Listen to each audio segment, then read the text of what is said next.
खरसुंडी देवस्थानला मिळाला ब वर्गाचा दर्जा। खरसुंडी येथील श्री सिद्धनाथ देवस्थानला ब वर्ग देवस्थान दर्जा मिळवून दिल्याबद्दल ग्रामपंचायत, देवस्थान समिती आणि ग्रामस्थांच्या वतीने सन्मान सोहळा आयोजित करण्यात आला होता। या सोहळ्याला पालकमंत्री सुरेश खाडे, माजी आमदार राजेंद्र अण्णा देशमुख, माजी सभापती ब्रह्मानंद पडळकर, हर्षवर्धन देशमुख, देवस्थान ट्रस्टचे अध्यक्ष चंद्रकांत पुजारी, सरपंच दोंडीराम इंगवले, उपसरपंच राजाक्का कटरे, राहुल गुरव, विक्रम भिसे उपस्थित होते।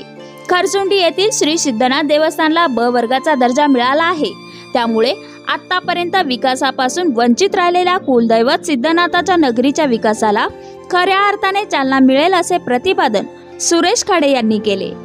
पुढे ते म्हणाले, देवस्थानला न्याय देता आल्याचा आनंद मोठा आहे।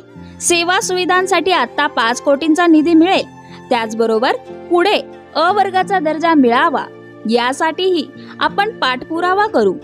राजेंद्र अण्णा देशमुख म्हणाले, या देवस्थानच्या विकासासाठी देवस्थान ट्रस्ट आणि ग्रामपंचायत यांनी एकत्र काम करावे। सिद्धनाथांच्या लाखो भाविकांना सेवा सुविधा उपलब्ध करण्यासाठी प्रयत्न करावा। ब्रह्मानंद पडळकर म्हणाले, गटातटाचे राजकारण न करता सर्वांनी एकत्र येऊन देवस्थानच्या विकासासाठी प्रयत्न करावेत। आमदार गोपीचंद पडळकर यांच्या माध्यमातून या देवस्थानला निधीची कमतरता भासणार नाही, यामुळे गावात सुविधा मिळणार आहेत।